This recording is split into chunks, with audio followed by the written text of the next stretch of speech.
Good evening, ladies and gentlemen. My name is G. Cole, and welcome to Homegrown, where I get to share with you some good music while talking to some great people.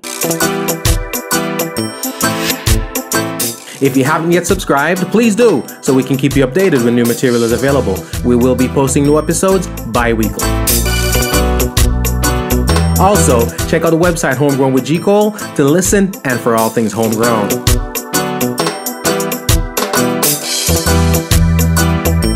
We're also very interactive. Please follow me on Twitter, on Instagram, and on Facebook at my. Ladies and gentlemen, all those of you who enjoy dancehall culture, Jamaican music culture like me, I'm talking about local, I'm talking about international, will definitely agree with me when I say this brother right here is an innovator, a pioneer, a trendsetter. Maybe you're too young for whistle legend, but I'm going to say it anyway. You know what I mean? Damn it, legend, I call it. I call it. We're talking about Renaissance disco. We're talking about Renaissance song. We're talking about the one and only DJ Delano. Welcome, sir. Let me get your camera on so the massive knows that you're legit. Yeah, man, thanks for having me right here. Easy. Live. Easy. I'm in the studio. Easy. Legitimately. It's not a hologram, I promise you. All right. So right now, anybody in Amsterdam, most of them I watch Delano spin right now, that's a stunt double. Yes. Trust me. Right here in Fort Lauderdale. Cool now, man. Cool now. I always get right into the meat of the things, brother. Just go straight in because I know the massive and curl log and they want to know about you. As we talk about Renaissance, we talk about Delano. Most times when I sit down with somebody, whatever I talk to you about, it's probably a conversation I had yesterday and the day before. And you know what I'm saying? Yeah. It goes on. Dancehall and its culture has its beginning in humble places. Like a ghetto thing, kind of almost like, the outlet where people used to get their music back in the day because the radio F wasn't our thing. Right. You know what I mean? But Renaissance sound, Renaissance disco had that tag of being like the uptown sound. Right. You know what I'm saying? Right. Did you ever see that as a slight on the sound itself, or it's just, I think this and we're just different? Well, it's not... It's because of where we're playing, who we're playing for, and how we were playing. You understand? It's not that, the typical dancehall sound, I don't really like to say ghetto sound because our music does everywhere. It's the whole of Jamaica. Yeah. The typical dancehall sound was really playing music and toasting and bigging up, just playing a certain types of genre of music. So tend to the dancehall sound, they would more play, some disco. Then would have played some soul music other than the dancehall, but it was mostly dancehall and not even soca. Them never used to play soca. Right. So we as a party sound now, playing in these corporate events, these high school events, these Sweet 16s, these birthday parties, these New Year's Eve parties, we had to play multiple genres of music because radio station back in the day growing up, they used to play country and western. You know what I'm saying? I used to listen to my father and mother listen to these radio stations playing country and western. Yeah. So it wasn't nothing new. It was just that there were enough DJs or enough sounds playing multiple genres of music. I gotcha. So we stepped to the plate, and this is what I like to do because I used to break dance. I used to listen to hip hop. I used to listen. So that's what I did love. So somebody have some footage out there now Delano break dance? I don't think so. I hope not. So coming from there, that's what I wanted to do. I wanted to mix. I wanted to scratch. I wanted to play dancehall like I play in hip hop. I don't wanted to play. That's what I always wanted to do. Right. So seeing people hearing my craft and seeing what I am doing, obviously everybody going to grab onto it into a different way and say it's an uptown thing or it's a whatever. Right. But if they go to New York, it wasn't an uptown thing. It was in the Brooklyn, it was in the Bronx. I couldn't even travel them time. But those are the styles, the Jazzy Jeff is one of my idol. Yeah. Kid Capri, Funkmaster Flex. Wow. And go back to the Grandmaster Flash. So we playing that type of music and playing where we are playing. Yes, we are considered uptown sound because I born in a vineyard town. Yeah, that's the part. So I think I know finally understand. It's not the selector them, it's where you're playing. Why them are brand. It's where the playing. It's who you surround yourself with. It's how you see yourself going and where you want to go, and you put yourself in that position to fit your goals. So it's not that. Vineyard Town is not even a ghetto. Right. Vineyard Town is just a different part that's surrounded by the garrison. You understand? But I always liked to hear different kind of music played different ways. Right. And I used to go to my way to go listen to other people play. You know what I'm saying? So that's the category I wanted to put myself in. Right, and right, that's where I am right now still. I still play at some of the elite events. So you can consider that, yes, an uptown sound if you want to call me that. Right. But you always want, because, you know, every time I talk about the sound, of course, and it's not said necessarily in this DNA, and it's the rating and respects the letter, but it seems like that's the different, you know, ever since as a youth coming up, you know what I mean? But I always look at it like you guys are exactly like you say, different. When you go to listen to Renaissance play, no matter how big, because you have some legendary sounds at Jamaica. Right. But if you sit down and your eyes closed and you just happen to overhear a sound I play, you're not gonna mix it up with nobody else. That's Renaissance. Right. You know well, I mean, after, don't get it wrong. I mean, uptown sounds most of these sounds come from uptown. Not, you know, no, the other sounds like the Leisures, the Ambassadors. I mean, some people might don't know about these sounds, but you know, you have Colossus, you have you know, and those were the legends that you grew up and listened to. Legacy, you know, even you know, there's Eclipse sound. Yeah. Those were uptown sounds, Right, and most of them come from uptown. But my father used to have a sound named Plus X, Right. which did play mostly uptown because it was more of a disco sound. It wasn't a dancehall sound. I got you. So when you go out there, you hear the man and play mostly disco and soul, and you know, and you just look at the people and say, "Oh, this look different than when I go to a dance." Okay, all right, bam. Yeah. So growing up, I still was growing up around that. So you got format. everything musically. Yeah, everything music. From, you know, from a born I've been playing music because my father used to build sound plus own sound, and I was surrounded by sound man, box man, if you them when them call it them days, selector, everybody, you know. So this was destiny, brother. Yeah, born into it. In terms of going to prep school, high school, I mean the prep school couldn't keep something, and it's not me providing the music. You know, not just playing, but you're providing the sound, everything. I mean, my class. I mean, I remember at a prep. I'm going to prep school and reach what grade that again? I don't remember. The last grade in prep school. 6 or something like that. 6. And they say, all right, class party. Everybody brings something. So, all right, I bring my bedroom thing. And when I bring my bedroom equipment, they say, no, it have to go outside, it's too loud. So I end up playing for the whole school. Cool, man. So that is something where it always practice. I mean, I never used to play with toys. I used to play with equipment. Wow.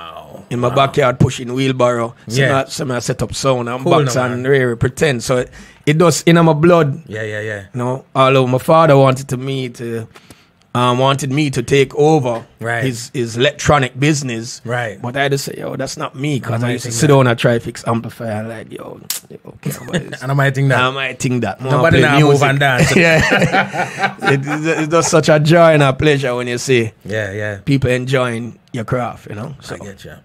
I love it. I'm a person who always wants to get into the meat and potatoes and the thing. When in your opinion did Delano Thomas become DJ Delano, like officially?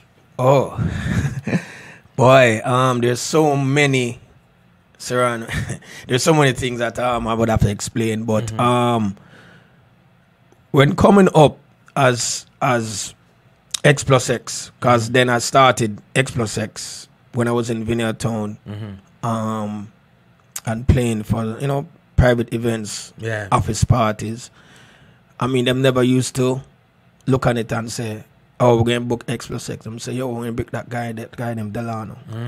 So I was building a name coming up. From long time. And then now, Leisure wanted somebody else to play and manage the sound. And Mixmaster Marvin is one of the, you know, baddest turntablists in Jamaica. Back in the days, I was playing at a club and I'm walking. I never know say I'm walking. I'm walking and check me out and them call the owner and say, yeah, I am. Cool no man. Cool, so then now X Plus X put on pause, and then I end up running an uptown sound named Leisure. And then when I realize that I'm electronically inclined, I start hook up the sound. I end up like it's my sound. Right. And then it's still the name Delano start go around same way. And then it start build, and then when me and my virgin parent Devon, I'm say, yo, Leisure look like it, you know, ready to go park, make us start our own thing. All right, let's go. And then with all these connections what we made with Leisure, it's like we would have sent out a message to every girl in every high school and say, all right, come up with a name and we'll play for all on the Sweet 16.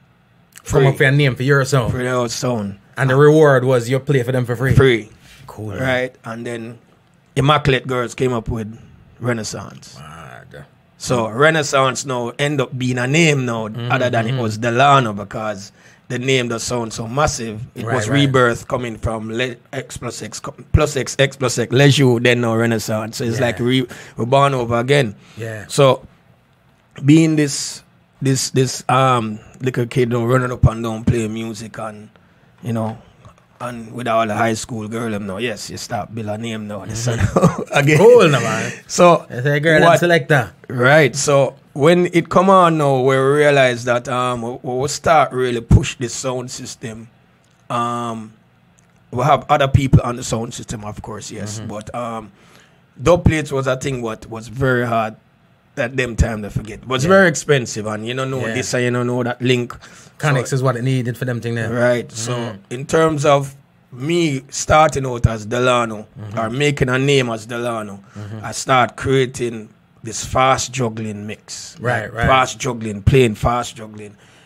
There weren't that much DJ. I don't think there was DJs doing that. Every DJ was just playing after the mix, and I was doing fast juggling on records, on turntables, where there's no cue points what them have now or switch and click. I had put records on top of records on top of records to do quick juggling. So them start say, yo, this guy, different. Yeah. Straight innovation, right? Innovation, because then but some people didn't like it. They say, yo, I'm gonna like this. I'm playing the music too fast. They're playing faster now. But they say, yo, I'm play, I'm not get the tune the time for breathe. And I'm sorry. So I couldn't play at every party. Right. Art had to change how I play, or the MC would have to. Me and the MC can't sing or talk on me. Before him could have taught me, gone the next tune already. You understand? Right. So that style start building. Then now I start remix now. And then that's when that did start. When the first time when Renaissance played with Stone Love, that's when it really this thing really started with me, where it was on Waterloo Road. That was the first time Renaissance played. It was a Ras promotion, and Ras promotion just a bus. Yeah. I think that was me with them 6th event or something like that. And we and Stone Love play. I'ma say, yo, can't get no dub plate. So me start remix. Yeah. So I start put remix. So in the middle of the night now, the way how we drop the remix, so Stone Love start fret, I would say. I'm Stone Love, Red Stone Love, Stone Love, and them bust it up in the dancehall, and in the dancehall fraternity. But not calling no name who was playing though. But we start because our crowd is there now too, and Stone Love crowd is there. But police come lock up the dance, scene, and it. People them start ball Renaissance. So wait, what go on? Wow. So this guy, rest in peace, he's not around anymore. But pick up the mic and start sing the national anthem, and the whole place start sing the national anthem. Wow. Seen? And phone us on. Yeah, on our sound. Cool. Seen? And it caused problem where police come and say lock off. So that's now the name now and the Delano start stand out more, because them say, yo, this youth playing different, and him have remixes, and we never hear these kind of things before. Remixes, how him do that, how him do it. Because you have computers now. Then it didn't have computers. Me hearing you say that right now, as much as I'm talking to you, I'm trying to figure that out too. Because when with all I heard on them Renaissance tapes back in the day, you're telling me now say actual records. Well, I use records and a little thing what I use as trick, Okay. All right, cool. I can talk about it. Those days you had who is actually musically inclined or engineering inclined would understand what I'm saying. There is a thing called cassette. I don't know what a cassette is. You can Google it. What's a cassette? Then you had a 4-track record cassette player. And what it does, that you have left and right. Right. So cassettes, you could have played A side and you could have played B side. Right. So what it do, when you put the cassette in the 4-track recorder, it actually split it in 4. So it plays A side 1, 2 track, B side 3, 4 track. So you have 4 tracks. So you end up with a 4-track recorder onto a cassette. Right. So now I can actually put a rhythm on one track, scratch on the next track, throw a cappella on the next track. But enough people never know about them things. Because me, I do my research and saying, how are you going to make remixes now different? So it was more than just playing music for you. Yeah, because I used to do remixes live. Right. In the dance, or I would have recorded it live to something, then cut and dub. Then I got the 4-track to cassette. And then I start getting a little bit more complicated. That's how the Mecca Nitro mix, Bounty Killer one day. It was done on that 4-track mix, on that tape. Right. So, but a lot of people couldn't understand how I'm getting so much. How much turntable you use? 10? 6, you know? But they couldn't understand. But them time, you know, you're young and you know, you both at the same time. So you're not telling nobody you trick it out. You can't. No, man. A 4 turntable me use, you know? I lie and all them something. But yeah, I mean, it is what it is. It's what it is. Yeah. So that's where, you know, the names start fire around the place till people start, you know, cut my remixes abroad. People start do over my remixes abroad. You know, it's people would fly out because I never have visa them times. So people that fly out and say, Delano, you get that one of the mix. I'm saying, no, I hear it. And I'll bring all a cassette with the man up play. I'm like, yo, something released with my idea. I'm like, yo, what's that? Cool, man. So, you know, my name start called around the world. Because them time you're praying to say, yo, you want to go to New York, go play, you want to go Miami, go play. So when that start happen, you know, it start put me say, all right, I know what I'm going to do. I'm going to get busy with the remix. Then now I start the remix for every sound. Right. Every sound used to line up, people used to line up on my door. Mix ready yet? Every sound you could have think of back in the days, I used to remix for them. Right. Or change the rhythm on them dub plates, or change whatever it is. And then I come to you, the other sound for that. They come to me. People that fly down from New York or Japan or whatever and say, yo, do that remix. So I start charge. See, you know them parachute pants? Yeah. Where you used to have zip on it? Yeah. When I done ivory pants full of money, I will go borrow my rich. Yo, rich, yo. I drink liquor. It's real rich. Real rich, yo. Stupid them days. Just make something, you know, so them days are $20 at the ass money. And when everything up $50 yet. But rich. But that's so the real thing really start with me, and then when the incident happened with my eye now in 1995, it is a big thing. It was end up being a big thing. It actually made me more popular. Right. You know, I had to have security at the hospital, line outside like crazy. You look through yourself, line like, yo, dance. People wonder who in the hospital. Dancer keep something. Yeah. So, you know, them little things I know just change my mind. Like, okay, bam, all right, God give me a next chance to live. So I gotta do some more work, and so I start do more work. And from this from this come right up to there, because there's so much to explain, so much to talk about that we're there till tomorrow, next week. Episode 5 that we have split up in an episode. No, I personally, I look to you guys, to Renaissance. When sound system culture is something I talk about a lot. All right, but I feel like you guys, other sounds come out and do them thing. There's no question about it. Legendary sounds all over. But I feel like there are a couple of sounds, artists, producers, whatever, that come out and make a mark that they actually shifted the sphere. You know what I'm saying? And I feel like that's what you guys did. When it comes to the remixes, I guess the easiest way to put it is this. I feel like you guys made sound system culture mainstream. Right. You know what I mean? It was almost underground culture. I feel like Renaissance made it mainstream. Was that a calculated thing for you, or just the path that it led to? No, my dream as a sound selector or wanted to be a whatever.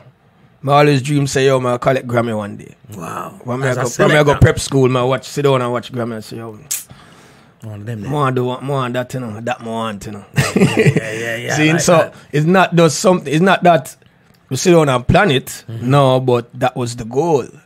to do something totally different. In terms of the sound system, I don't know if I made it more out, what you said, commercial or more known because it was underground. Right. I don't think that way because sound system was so popular around the world. Where I used to go, them all copy Stone Love. I go Japan and see the same Stone Love, them all them copy Stone Love sound. So in terms of sound system, Jack Ruby, Jammies, I give to them on the legends, Stone Love, whatever it is. My type of playing, because remember, if you can remember this, DJs from overseas, if they were a hip hop DJ, all they used to play is hip hop. Right. Hip hop with maybe the songs what they used to sample, old R&B hip hop. If there was dance music, all they played was dance music. Frank Knuckles, all them plays dance music, house music. You hardly could find a DJ that play open format music. Right.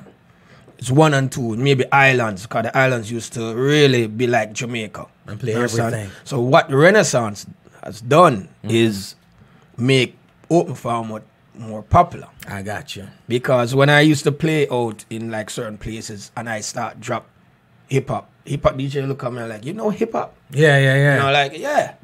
Because we are the ones who bust hip hop in Jamaica, who made it popular in the dancehall, who made it popular. And even dance music, whatever it is, soca music, whatever. Because when I used to play soca music, I'm saying, play soca.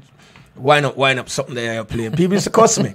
But coming from office parties and all these other gigs, you have to play all kind of music. You have to cater to everybody. Yeah. You understand? So that's what I think Renaissance is really made open format music more popular. As a DJ, to be respected as a DJ. Right. You understand? Pop music, whatever it is. Pop music in general. Because you have to remember some of these, the black culture didn't respect pop music.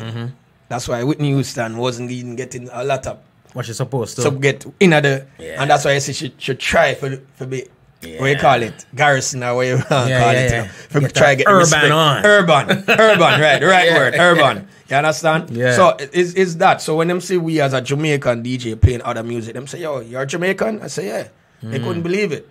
And I say, yo, remember, say hip hop come from that reggae music. Yep. Who you think hip hop band come from? It's reggae music, dancehall. Yeah. That's our next history we can go into. That's episode 6. And next thing that. So I mean I'm proud of what, we created and all the innovated guys in the sound, because it's not just remixing, it's also playing and selecting and being ready for the occasion when we really book up on something where we think is hard to deal with. You understand? So I dig it, and it's amazing because I watch him then, a born and grow watch race, and getting introduced to the sound them come through every now and then. So we got the cassettes, we get a bodyguard every now and then. I be so this is still them pass through. You know what I mean? Right. But it's not like we live in Kingston where something are going every. You know what I mean? Right. Yeah, are we going to Jack Ruby? We got that. Right. But when the tapes started flooding in, let me get the tape them. But the tapes that really made an impact on me were the Renaissance tapes. Right. You know what I mean? Now, when we say Renaissance, we talk Delano, we talk Dre, Jazzy, everybody. You know what I'm saying? Right. So can we go back a little bit now, like 1989 around then, instead of the song start out? How did that conglomerate, is what I'm going to call it, of all these outstanding DJs come together to form the unit? Well, as I said before, leaving from Leju in 1989, everybody who was on Leju, they come over on Renaissance. Okay, everybody. Right. But after a while now, everybody leave. Marvin fly out, Ian fly out, Mikey E, DJ Mikey E is in Canada. I try to remember how we met, but don't cuss with Mikey. But yeah. So a lot of people start coming in after. Jazzy T was somebody who, well, I should say Dr. Dre came on before Jazzy T. Because Dr. Dre heard me playing at a party in Orchards, Peter Flip's party. And it was me one playing, nobody on the mic. Because them time you don't even want to touch microphone. It's a spin. It's a play. I'm a bun down the place and Dre say, yo, better get the microphone up. So, you can't, all right, bam. And Dre start talk and play start mush up more like, right, me need a brother. So I said, yo, where you live, Kingston? Yo, when you done, link me. Yeah. I will link up. And then I'm here, Jazzy T, I play on the radio, Fame, because I used to play on Fame too. And Jazzy Oh, that's our building name. I'll come back to that. I call Rasman Brown, his helper, and say, who is that playing? Yes. Who's that Jazzy team? So yeah, Jazzy. All right. Give him my number. I need to talk to him. Yeah. As him come out and talk, him say, oh, Dre, oh no, Mona come from. Say, all right, link up. And that's how Jazzy starts coming for the sound. You understand? So everybody else bring on somebody else. Right. I got you. Until it reach where it is right now. I got you. So, that's how it comes together. Like yeah. That. Wow. I'm always curious about, how organic is how things come together. You say you're from Vineyard Town, so which, like you said, that's not necessarily uptown. It ain't necessarily downtown either. No. So you're kind of in the middle. Right. I always feel like people, poor people stick with poor people, upper class people, and mid. I just say it go. Right. It's not by design, but it's a tax bracket. That's who you're around. Right. But I feel like you've been in the middle there, kind of give you an exposure to both avenues. And how did that really help you when it comes to servicing the audiences of everywhere? Okay. Yes, definitely. And within the uptown sound, dancehall music wasn't really popular. Right. It wasn't really something that you have to play. You have to play all that kind of music. So I am the one who break dancehall uptown. Okay. Because even, I don't even have to call a party name. I don't have to call nothing. I've been booked for events where them school me. All right, Delano, this is not a dancehall party. And I'm Ray, and we have respectable people in the house. Blah, blah, blah. Ray. Start play. The same person talk to me, stand up in front of me, watching me play it. And when I switch to dancehall, I'm look. Him don't even know I switch it, because the way I used to play, I used to mix in music that they don't even realize I play dance. Right. Till, and I switch on, I'm look back, like, after a while I'm gone, I'm leave me, so I'm start do my own thing. With several events. Right. So they realize that I know how to gauge the thing and put in this and put in that, because I used to play on the radio as well. Fame FM. Right. And then I helped started Zip FM in terms of the library and structure and everything. Right. Until I have to leave.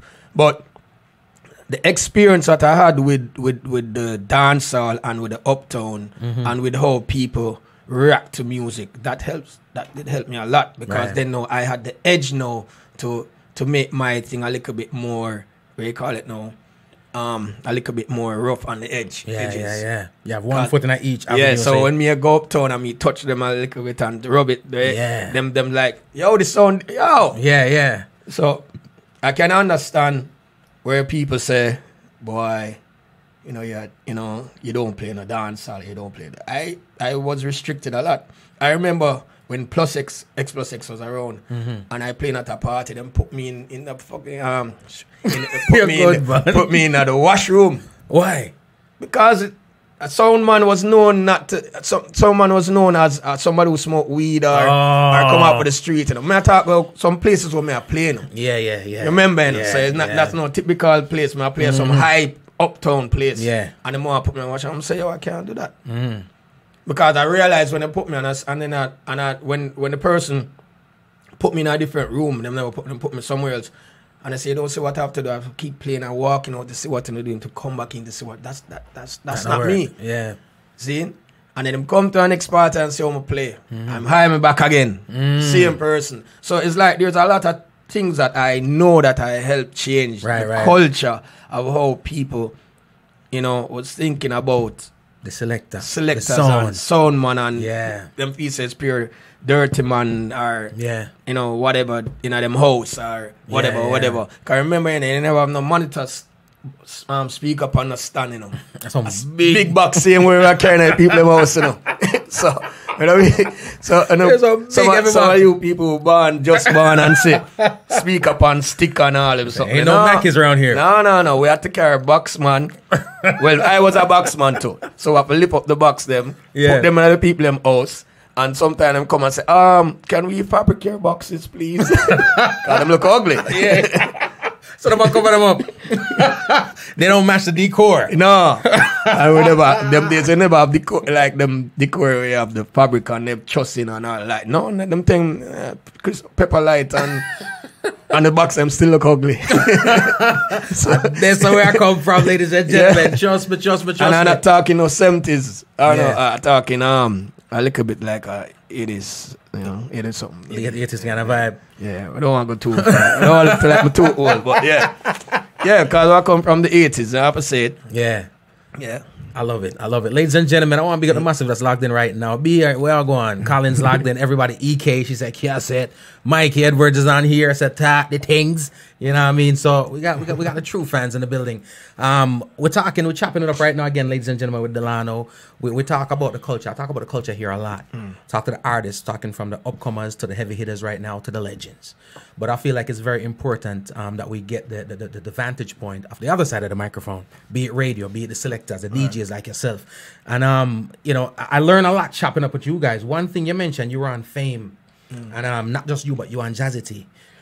I always have, and I have this conversation with people all the time. Right now, I feel like there's a blurred line, right? Radio's radio, dancehall's dancehall. You had the radio experience kind of before you even got deeply entrenched in going all around and playing song. But I kind of see now sometimes we have selectors that are crossing over into radio. The entity has the line gone. In my opinion, sometimes it concerns me because what happens pretty much is somebody from the dancehall just go on radio, play dancehall, and not dancehall in terms of the genre, but taking that to the radio. Then I understand the censorship part of it. You know, it's just a straight thing. What's your opinion when it comes to that line being blurred? As far as DJs now, you don't really have radio personalities as per se. It's more so just a selector. Same selector from the dance is on the radio. Well, yeah, but well. What do you call him now? The person who is in charge of the library. What do you call him again? The program director. Program directors. That's why you have program directors to control the selectors. Remember when when I was doing the radio, you know, it was personalities and personalities. Before I actually had, I was on the radio as a job. I used to do special guests on like Rasman Brown show, Hall Plummer show. Whatever show it was. Right. Same Jazzy was doing it. Jazzy didn't have a spot on the radio. He was just special guest. So things and times change. Right. Is there no I mean the only personality who used to really there road was Barry G. Right. And Donovan Dakers back in the 80s, 70s and 80s. Right. Seeing? Maybe a few more but can't pick up. But those are the main guys we know about who used to go road, go play. So it was personalities. Now it's different, and things and time change. Yes. So now our radio stations are now, what do you call them now? Party stations. They're not radio stations. Right. Extensions of the venue now. Right. Because right now, if you listen to a radio station up here, they're all radio stations, and they have mix, and they have party time, like an hour mix or half an hour mix or whatever it is. Our stations in Jamaica are fully party stations. Wow. So I don't say anything wrong with a selector playing on the radio. But once you have good program directors, then you can control the content a little bit better. Right. Of course, a lot of these DJs get suspended, yes, which they might forget suspended for know what to play and what not to play. So the guidelines is still there. There's no way you can really change it. Right. Because, as I said, times change. Right. Which maybe we helped change that. Because when we go on the radio, it was just party. Right. We had I had a show on Fame, Twin Towers. I used to share it with Squeeze. So it would be me one week and him the next week, every Saturday. I think it was straight mixes though. Yeah, man. Pure mixes, me though. All the pre-mixes and remixes and all them things upon the radio. People used to tape it. Some people email me or DM and say them have some cassette them want dust off and send to them. Say, yo, get them to me now. I don't remember what I used to do. But you see, that is the thing. I mean, now, at that time, it was just, it's alright, Saturday day, like I think about from, like, what I said, 1 to 4 or whatever it is. I play mixes. Just one set of dance music, one set of dancehall. And them used to even tell me, easy on the dancehall, please. That the program directors will tell you that. Yeah, it's easier because I'm the younger one, so I'm coming in now as the young boy, who if you watch Delano because I play too much dancehall. Yeah. Me used to get Fame. Right, because the other person would play mostly disco and mostly R&B. I would play mostly hip hop. How old are you at this point? About how old? Early 20s? Yeah, 20 something. 20 something. Yeah. Near about 1990, maybe 1993, 1994. And they had selected them as some big man compared to Yeah, man, you. big man. Of course, I'm the only youngster on the radio them time. There's no other youngster on the radio. I was the only youngster. Wow. If there was a problem between me and somebody on the road, it's me. I got my name. I got call. I'm saying, yo, tell us I'm young. I'm no need for them on the radio. Yeah. Control the young boy. Yeah. Control the young boy, no, man. So I mean, no, it's good to know that even some young blood on the radio, once them have guidance, everything good. You know? So it's about that program director, and then about the DJ. Yeah, it's about no the program. program. Somebody have to curtail. Somebody have to, because the radio station going to get fined. Right. Are risk for losing their license. So they have to control the personalities, select a personality. Instead of us making run rampant and then vex. Yeah, I can't do that. I mean, I used to play on Zip, and there was time when I was playing dancehall, and the owner, the same owner owned Irie, and he used to come to me and say, I can't play dancehall like that. Oh, because... On Zip? Yeah, because Irie, prime time is that time. Oh, so you are tech with the listenership that looks so, I don't know. I used to do it, and after a while I started get a call, and the manager for the station called me and said, Mr. Young, rest in peace, Mr. Young. Yeah.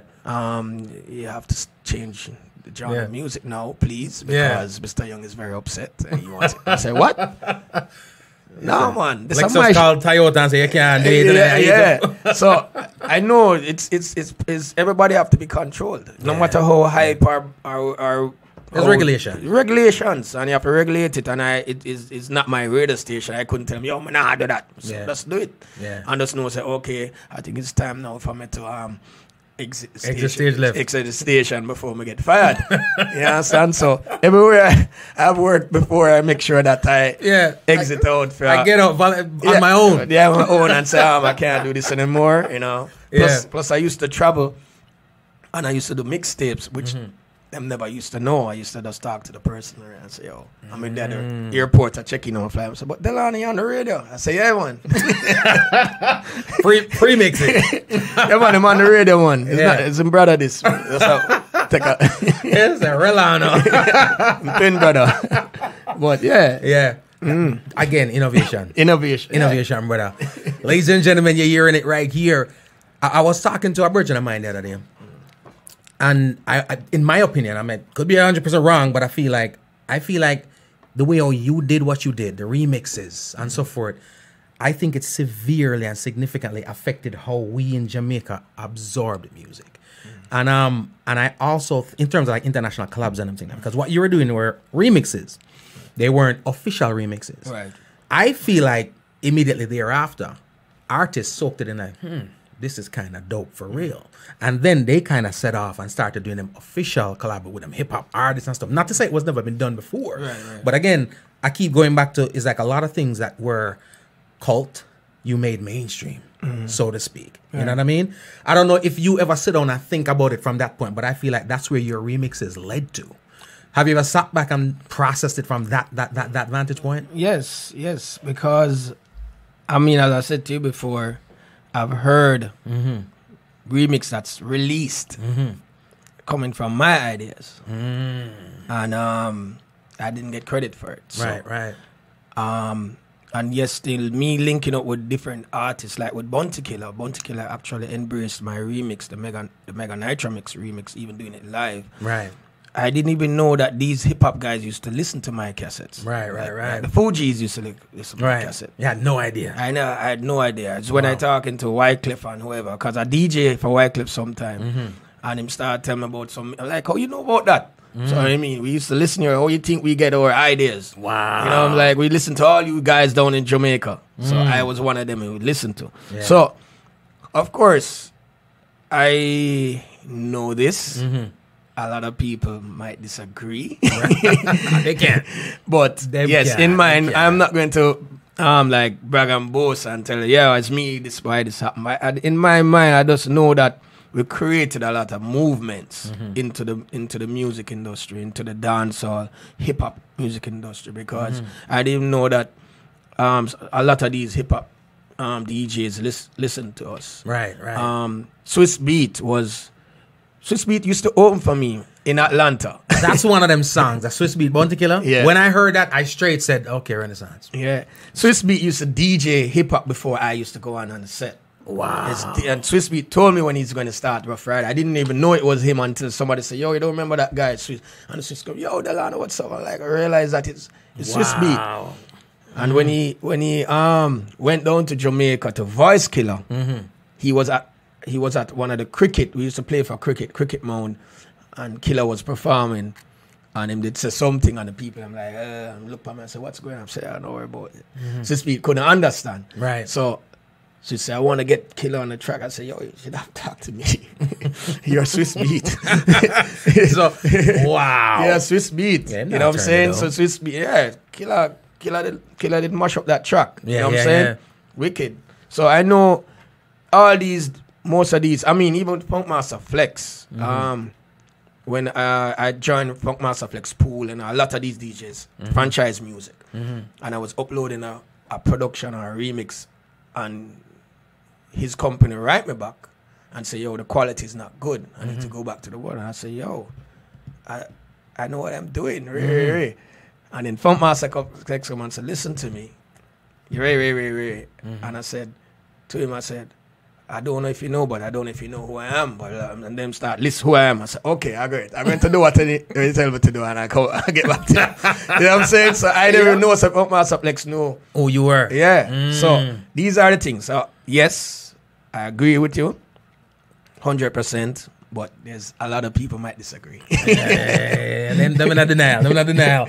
Again, like I said, when I sit down and talk the music, from a long time I saw these things coming along, and I'm like, yo, I want to say long time for me. You know what I mean? Yeah. We have elders in the game. Right. You know, speaking of elders and stuff like that, like the panel, there was a panel the other day we were a part of down Fort Lauderdale. Right. And a lot of the young guns, I said, boy, yeah, I looked up to Delano and so forth and so forth. Who did you look up to as a selector coming up, a young gun in the business? Who was your inspiration? Well, as I said before, DJ Jazzy Jeff. Used to just listen to him all the time. You understand? Cut Creator. And I used to talk about all these other guys. Then now, when I start hear about Mixmaster Marvin before I even met him, right? I'm like, who the hell is this Jamaican youth that plays so? Yeah. Because there's a guy who lived in my area, used to carry cassettes and said, listen to this guy. I'm like, was he on the radio too? No. Straight. Just cassettes. Yeah. Every mix, it was clean, fast, cut, blah, blah. I used to look up to like Colossus, Eggy, Al from Crystal. Who don't know Al from Crystal? Even Squeeze from Peacemaker back in the day. My father built Peacemaker sound. Cool. So I used to listen because I used to have these 12 inches mix where you couldn't even go to the record store and buy. Where I used to hear them play and I go there them and send me some white label like yo, when you play upon the sound, no bass not upon the damn record. But these are the guys I used to look up to a lot in terms of transitioning, mixing, even little scratching. Cause that's what I was mostly interested in. Right. I wasn't interested in the whole dancehall.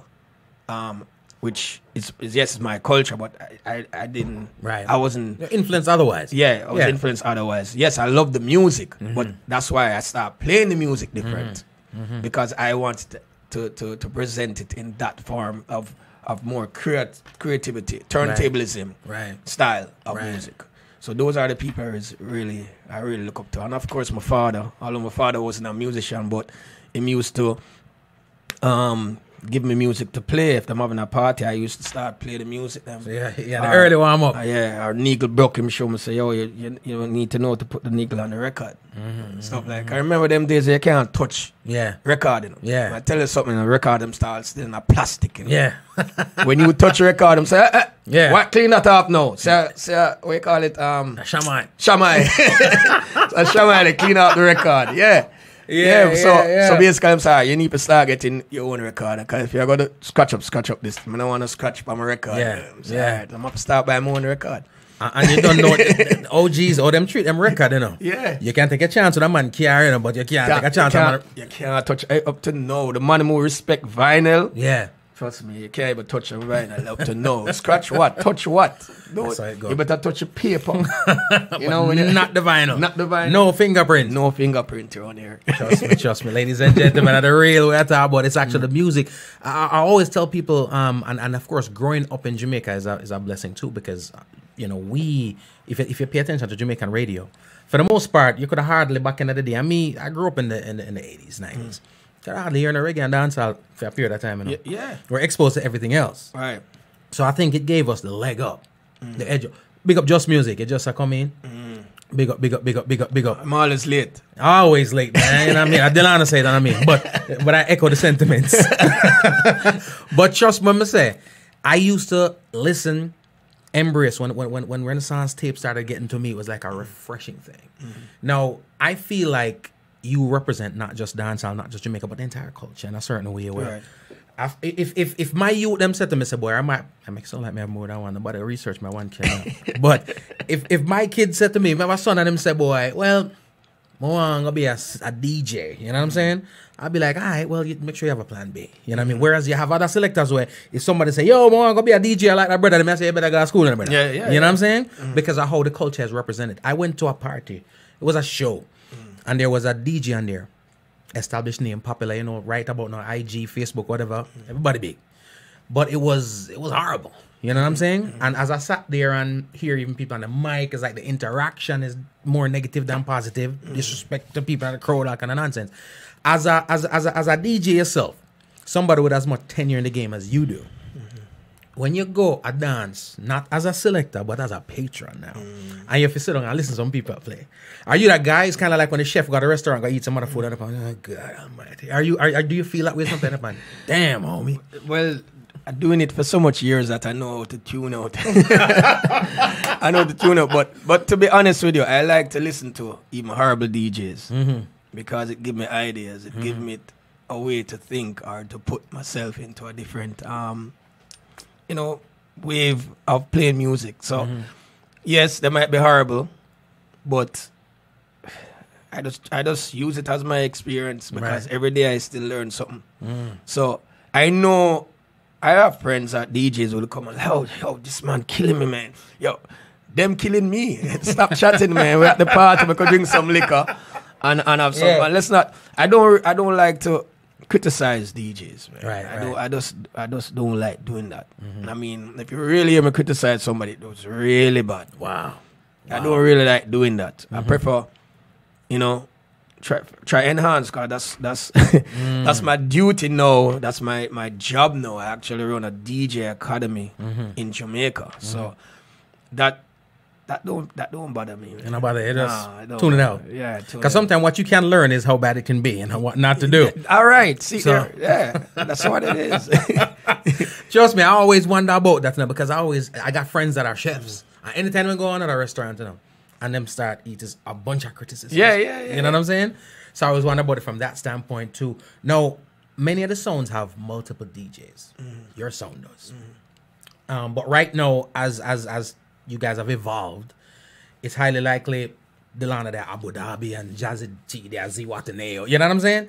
Do you find people wanting or yearning for events where we can find all on the sound at one time? Yeah, we do events like that. Yeah. It costs more. You're paying more DJs. Hear that? But we have events where they say, yo, they want Delano Jazzy T, or they want Delano Tree, or they want Jazzy. I will do it. I will do it. I mean, the request is there. We try our best to accommodate the promoter. We're not going to kill them with price because we know how the budget go. Unless it's a festival, it's a total different thing.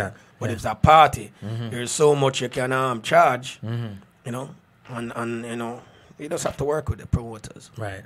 But you do get that. You do get that. Yeah, up to this, Up to today. Somebody's trying to book me on Jazzy for an event, but can't come together now because they have to move the date because I might be in Japan and Jazzy there, some Europe thing. Right. So yeah.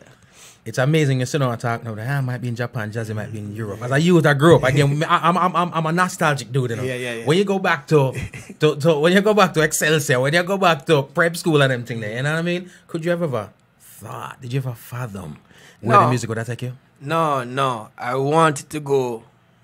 Yeah, I wanted to travel, but I never think it would happen this way.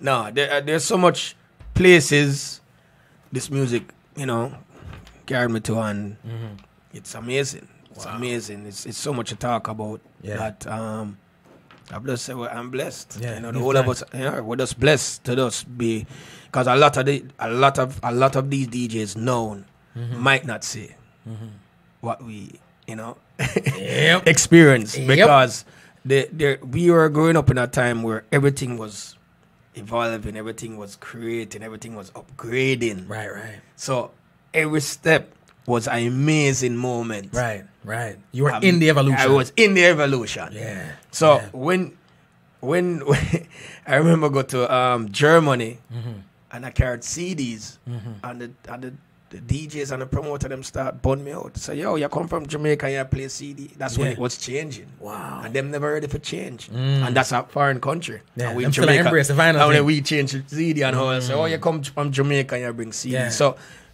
there's certain things that I can remember about, you know, certain things that's changing is crazy. It's crazy. When you sit down and think about it now, it's in the middle of the evolution while that takes place. Middle of the evolution, yes. I do realize though that certain places in the world, not Jamaica, believe it or not, because we are the Mecca, we are the curators of this thing. Yeah. You know what I mean? We're not the only ones. No. But that's home. Yeah. Home base. But when you go to places like Europe and them thing, they kind of have a purist approach. You know, which is probably why I had that issue with them still not a vinyl thing, and anything outside of that is vacating the original source of the music, which is the vinyl. Right.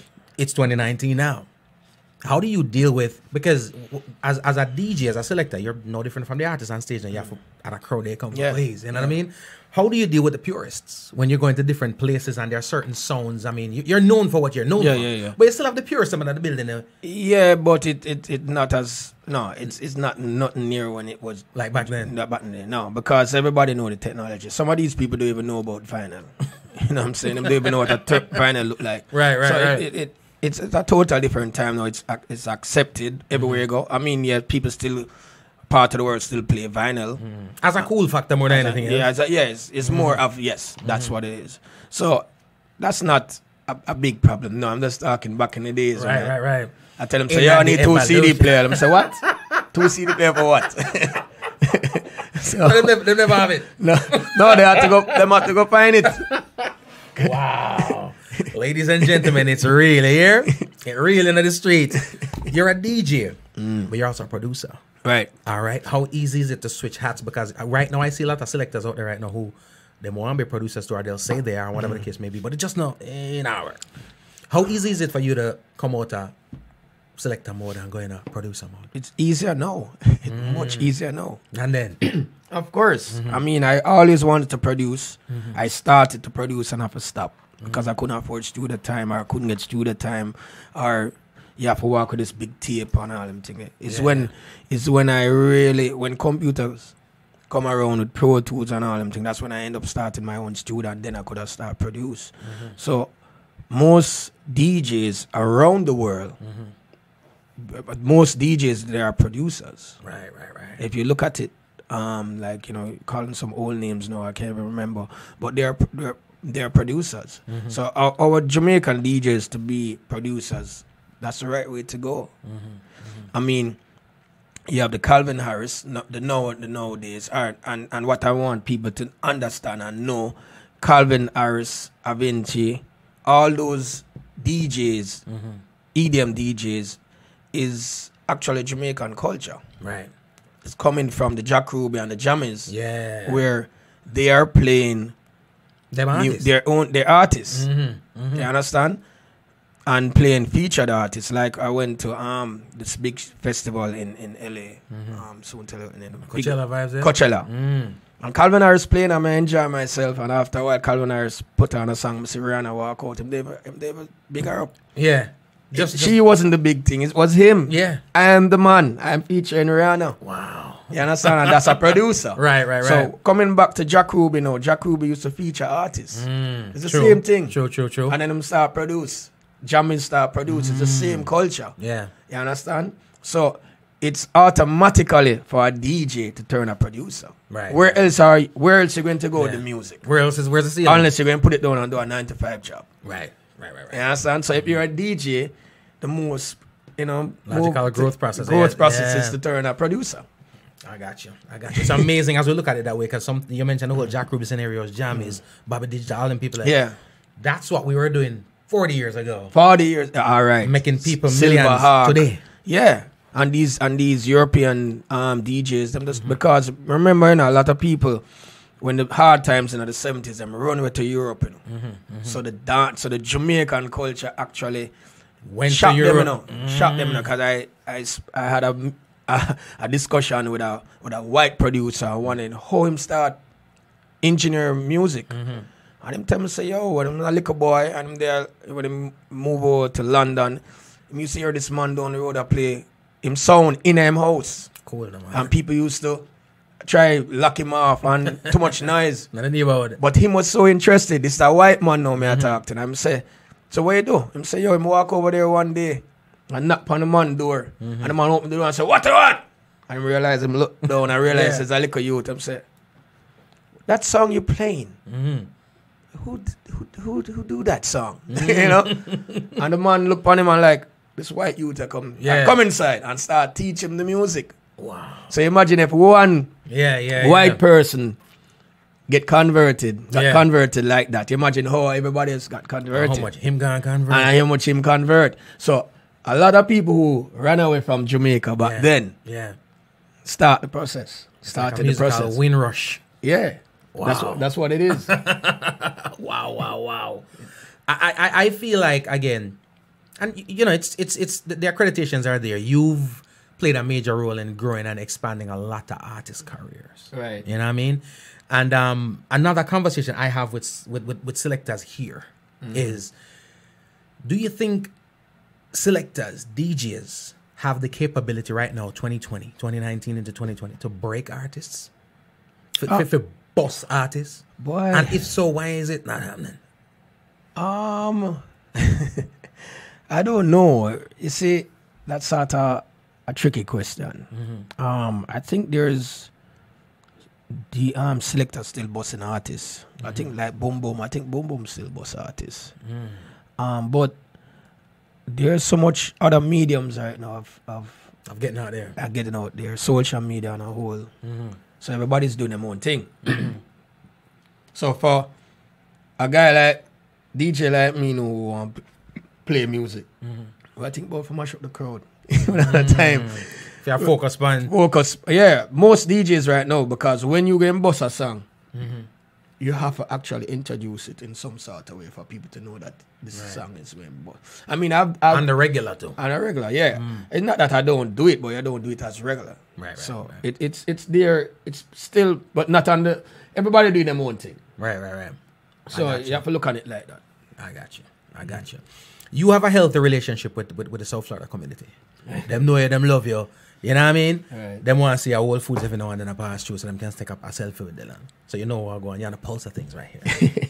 Why do you think it's such a struggle? Because we have Grammys on the mantelpieces here. Tons of Grammys. If you look through South Florida alone, Grammys for days. Plaques on the walls. You know what I mean? Why do we struggle, in your opinion? I've seen 1 and 2 artists bus from New York, 1 and 2 artists bus from Cali. Toronto will get one here and there. You know what I mean? London, whatever. How come we can't get none of that? Wait, what do you think? Do you think being this close to Jamaica is a detriment? Or No, it's content, man. It's music, it's artists. I mean, I can say I'm from South Florida and I have 2 ASCAP awards. First DJ to win an ASCAP award, 2015. Right. So you can say I contribute to the Florida community. We appreciate you. Right, ASCAP, which people can Google it. I don't think it have anything to do where it come from. It's just music, it's just song content. How the Grammys set up, it's a voting thing, and within is who you really have on board, because really and truly we have some Jamaicans on the voting Grammy board. So we'll get more nominations now than ever before. Right. I mean, our music still have a stigma in terms of the what you call it now, the anti whatever. Right. We bash a lot of stuff. Right. And I have to talk about it because that's one of the things that we that's some of the discussions I have with some of these the execs and stuff. So that's why it's hard to have more than one dancehall music busting at the same time. If you realize that they can't handle all that much. Look on reggaeton. Reggaeton is Latin. Yeah, yeah. Them say, oh, reggaeton type of style and rare, but reggaeton have a avenue, them have a lane, them have a outlet, them have them own MTV, them have this, them have that. Same thing Afrobeat. I went to part of South Africa and them have them own MTV, and this was like 5-6 years ago. Right, right. So everybody have them own outlet. When we got our own outlet was with Tempo. Right. And they did nothing with it. Yeah. I don't know what happened. Is that just this? Somebody mentioned Tempo. Are they still around? It's still around. I booked them up on cable one of these. But I just think the content and how they was dealing with it wasn't right. When you watch these Latins, MTV or these whatever Afrobeats, you want to watch it. Yeah. You know, it's global. So I know you still need to be authentic with everything you deliver out there from the culture, but you still have to deliver it in a way that people can. Everywhere can get it. Yeah. And I just think that, I mean, if you can have a half an hour show that really go deep and ground you to a culture, and then know the rest of, you know, you just have, you gotta be palatable for the world. Yeah, because even if you watch MTV now or whatever you watch, there's different shows that cater for all kind of different people. So it goes back to what you said earlier, content. Yeah. Just got some good curated content. And everybody think them know everything, and them now listen to some of the people who I think will actually help build our culture to a next level. But I don't know. Them listen, is everybody in a circle and them feels everybody know everything. And we'll do it this way, do it that way. And still not take nothing from nobody else who've achieved more and experienced more. Yeah. I mean, I'm the same thing with production. When you want produce anything right now, you know, some of these artists never been on Billboard before. Some of these producers never been on Billboard before. I've been on Billboard from I'm doing remixes. Right. So there must be something I'm doing why I'm getting a Billboard. There must be something I'm doing where I have a #1 hit on the Billboard or get 2 Oscar awards or whatever it is. Getting different awards all over the place. It must be a reason for me as a DJ to be on Soul Train first or to be on BT first. It's not that I beg somebody to go up on BT. Right. I was the first DJ out of Jamaica to go on BT, go on Apollo Showtime. 106 and Park, right? Yeah. No, not even 106 and Park. I'm talking Groove, Planet Groove with Rachel Stewart. With Rachel Stewart. Wow. Rap City. Fine, rap basement, no, different. Rap City in the basement or whatever you call it. With Tigger. Yo. Late night show. I used to tour at Beanie Man. I used to tour at Shaggy. It must be a reason why these people want me to work with them. And that's why I have to lift my hat off to the Ministry of Tourism for accepting my bid when I bid to conduct the DJ program for them. You understand? Because they actually, read my credentials, accolades, my idea of the program, and they say, yo, I want you to do this. A nice resume there. A nice resume. Yeah. It must be a reason why I have this in the resume. And it's not something that I paid for. Or, When I don't go down him. No, my work fit. So yeah.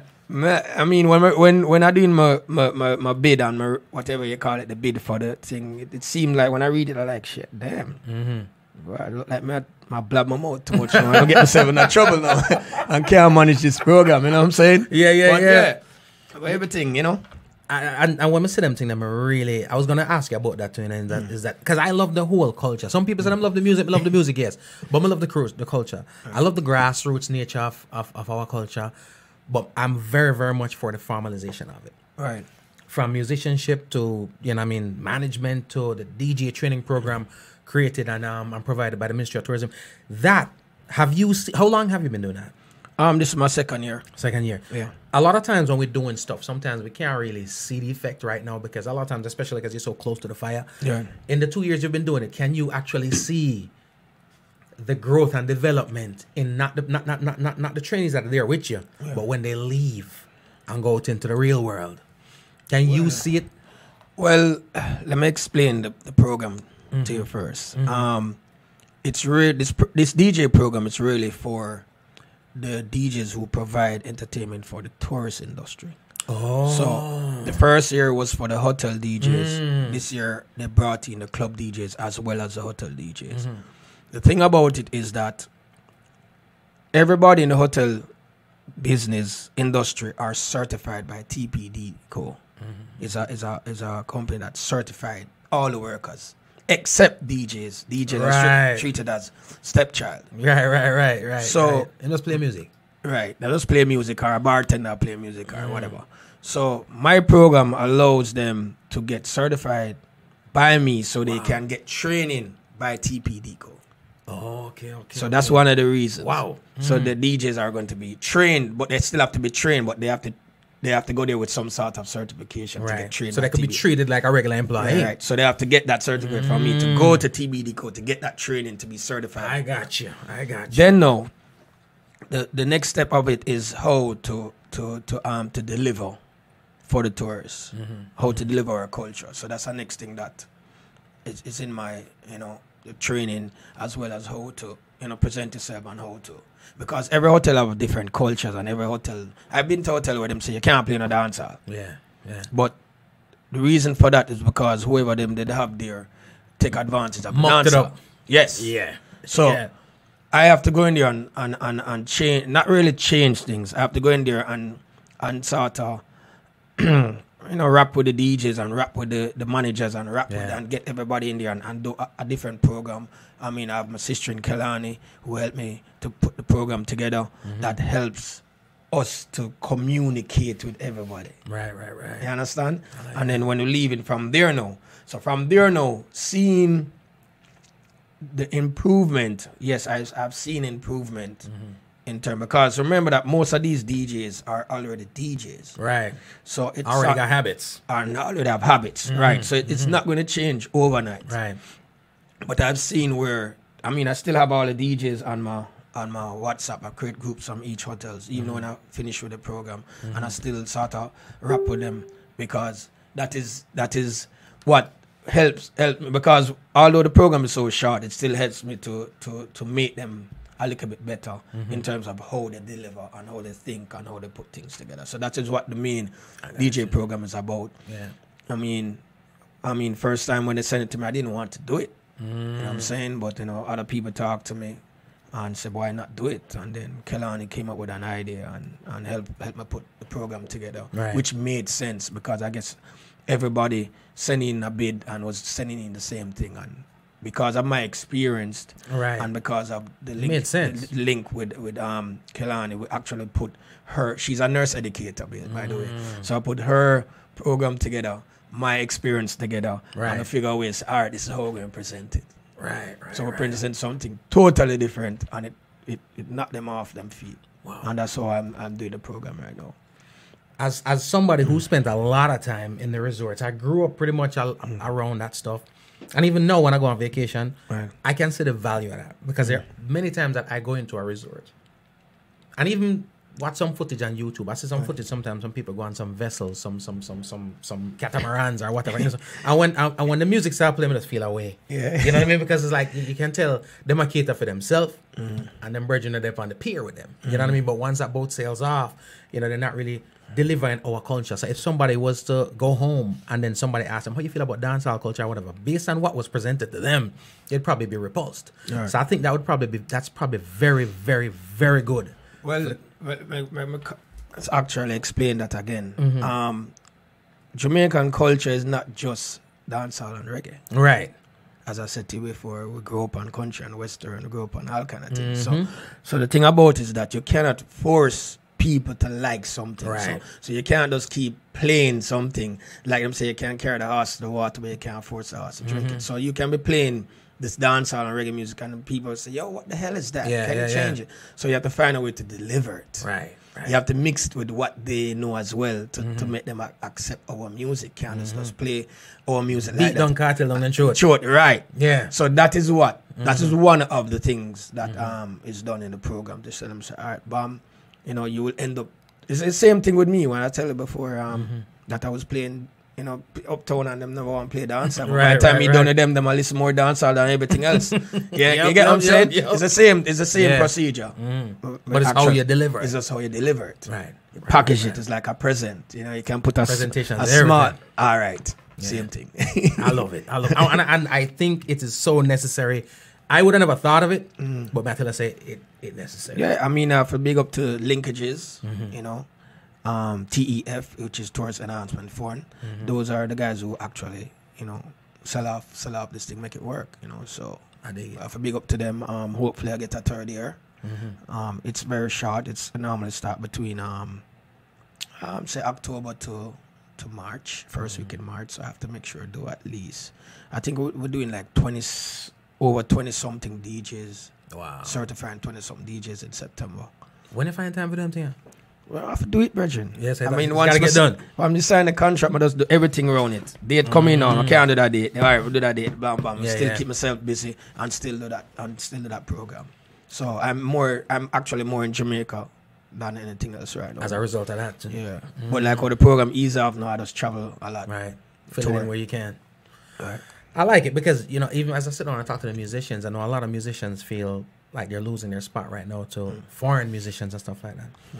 This, I think, will also create some security. You know what I'm saying? Yeah. Because if they don't have that, the next step, you know, is going to be for say, all right, you know something? So I do away with them and curate a playlist. You know what I'm saying? Because, so that's why I see the value of this so much and hope people participate and support it more than anything else. I'm a nostalgic dude. You know what I mean? And I appreciate then. And I appreciate now, and I look to the future a lot, right? Talking about the future, talk to me about DJ 3D, Renaissance Crew, and the new generation. Well, DJ 3D is my son. It's my son. His name is Delano as well. He's not the third, because I am the junior from my father. My father is a senior. But since he's the third Delano, he's not a junior, I gave him the name 3D. Gotcha. He is... a good DJ as well, not because my son. He's a good producer, but him like to produce more than he's like behind the scene. He's not an upfront guy that plays. But we have some other guys working with. We have DJ Shella Romeo. We still have our foundation guys, DJ Christoph, Jazzy T. You know, there's so much other guys that we're working with. We have some younger stuff because we're doing like some high school events. So we have some young youth who just in high school who are just lays with us, and we're still doing work. I mean, a lot of people might say, "Yo, Renaissance not doing that event." It's not every event we want to do right now. I mean, there's a time and a place for everything. You know, there's time for other people to shine as well. So you know, it's not that we're stopped and we're not doing anything. We're still doing anything, but we're just doing it on a nice level until we're ready to just, you know, blow up again. You know what I'm saying? Yeah, I love it. I love the fact that there's a new crop, you know what I mean? Yeah. It's like I'm a Marvel guy now, so it's like the new Avengers, you know what I mean? And it's still doing a thing. But the day you decide to sit on their rocking chair and chill, the momentum doesn't stop. Yeah. You know what I mean? And I always tell people, in this day and age, 2019, it's almost like music is your it's your transition into something else. Right. You know what I mean? Right. Especially how the metric set up. Someday I can't make everything you're supposed to make out for the music. Right. You know what I mean? So music is that stepping stone. And I like the fact that, you know, talk to Twitch and them man about them diversification of what them do. You know what I mean? Venturing elsewhere. Talk to me a little bit about Silent Noise. Okay. Well, Silent Noise is a company that rent headphones for silent parties. Started from when? About 2016, 15, 16 up here. I wanted to carry it to Jamaica. There's a whole lot more story behind it, but it don't make sense. Talk about that. And end up going into this big, huge company that supplies headphones around the US and also the islands. And I have a part of it in Jamaica as well. So we do silent parties. A lot of people can Google silent parties or silent disco. And we have some good success of it. I mean, I will say this again, and some people might disagree. I'm one of the persons who let a lot of these guys start it because I've been in places where I rent them first and I realize, I can do this, and then go buy them own headphones. You understand? Or whatever. I mean, the company will call me and say, you know this guy in that country or that island? I say, yeah, man, I'm alright. You can sell him. I'm going to call him and say, yo, you could have called me, you know. I could have get you a better price. You know what I'm saying? But go around the thing. Go around the thing. But I don't know. It's part of life. Just leave it. Make everybody have their own. I mean, I still have my headphones. I still renting them out. We're still doing different islands around, across the islands. And we're still doing Jamaica. Have some big things coming up. Actually, for Sumfest, come to the Island Strain booth at Sumfest. We're going to have headphones there. It's a lounge. It's a top VIP top lounge in Sumfest, and it's limited. Right. So we're going to be there Friday and Saturday, and we're doing different music on, because each headphones have 3 channels, and we're doing different music on each channel, and plus we're going to stream the show as well to us. So Sumfest will be streamed on one channel. And on one channel. Wow. If they want to chill and do, they want to hear, because what happened, we do a silent acoustic party at 27 Lounge in Mobile, and it's when you put on the headphones, you hear every stereo, here, everything knock and reverb and echo. It sounds beautiful. Probably better than the house. Because the house is out in the open, and the acoustics you're not control. Yeah, it's like if you was in a nice soundproof room, like if you're in a studio, you hear everything. But when you're out, things blow with some of this, whatever. We have on the headphones, so just check us out at Sumfest Friday and Saturday. We'll be in the Island Strain booth. I love it. I think that's a revolutionizing the thing. That's the future. That's the future, especially with noise ordinances and them thing there. It's been around for years. It's just that we island people don't take on to it as fully as yet. Right. And not even island people, the world. Because I've been places where some of these people coming from Europe and what is this? I never seen this before. Like, okay, all right then. You know what I'm saying? But it's just it's not something to take over. Right. It's just an option. It's just an option. Another way to party. And a lot of people, fight against it, scared of it, whatever, until them try it. Right. Them come on, like, okay, when is the next one? Yeah. How are you going to talk to my friend when I have on the headphone? When you're talking to your friend or do you have to tell one person to hold on and you go to the next one? Or if you're going to order something, you say, hold on. Same thing, you just put the headphone off. Yeah. What about headphones now? Yeah.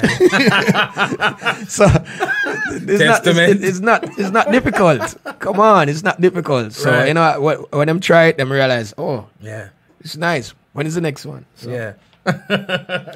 I love it. No, you've done all the venues, like I said, from the research. Too much for this. We're not having kind of time. But we talk about House of Blues, the Apollo, Crystal Palace. You know what I mean? Crystal Palace, yeah. Like we said, BET, MTV, Soul Tree, and all Conan O'Brien. Yeah, Conan you know what I'm saying? Yeah. A lot of things.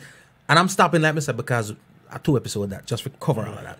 What's on the bucket list for Delano? What is it that you're yearning for that you haven't done yet? Grammys. Cool, man. What we like today again? We coming at you. I think it's me like a daisical where I don't even reach here. So trust me. Yeah. I mean, a whole heap of things in stores. But I mean, yeah, man, the Grammys really want to go to Africa. Never been to Africa. I just go on outskirts of Africa. Right. That is one of the things. Bucket list. Trying to create a giant producer team in Jamaica, and it's going to come with a lot more things to it. I don't want to talk about it. It's in the making. Right. That's something people can look forward for, and I don't want to talk about it. It don't come. I know the vibes. Right. Vibe. I mean, as always, I always try to do something different, no matter what. There's a lot of things that we started, we created, we innovate, whatever it is, Yeah. And more to come. Yeah. Again, the word that keeps floating around and we have to be accurate is that innovative. That's something that you've been doing from the start. Right. And for me, more than anything else, you're gonna always do you and be you, but I love the fact that others can look up. Because a lot of times we do things and we do it behind the doors, and sometimes, you know what I mean? We're moving so far, people don't get to see it. So that's why we want to talk about it sometime, because I always tell people there's a lot more to where you can go than where you sit right there. Some people don't want to look up still. Yeah, they want to look straight. Yeah. Visors on. I always give props to the people who help me to go forward still. I always give the props to them, because even if them don't do it physically, Inspiration. A whole heap of people inspire me to, trust me. I dig it. And you have to recognize that, you know? I dig that. Now, you influence a lot of others to that. Sometimes you probably don't even know. It's true. From the research I thought, but DJ Khaled, you know what I'm saying? And people like those. Looking at him as a DJ and what a DJ traditionally does. and where he is right about now. Yeah. And what he does. Do you see, because his thing is more mainstream as hip hop, whatever, and sometimes we have to call a spade a spade. The markets are different. Right. So there are things you can accomplish, there are things you can exercise within a hip hop and R&B, a more commercial market, than you can in a market that's less commercial. Because money, if it don't make dollars, it don't make no sense. Is that possible? Is it feasible to have that in our sphere, the dancehall, the reggae sphere? Yeah.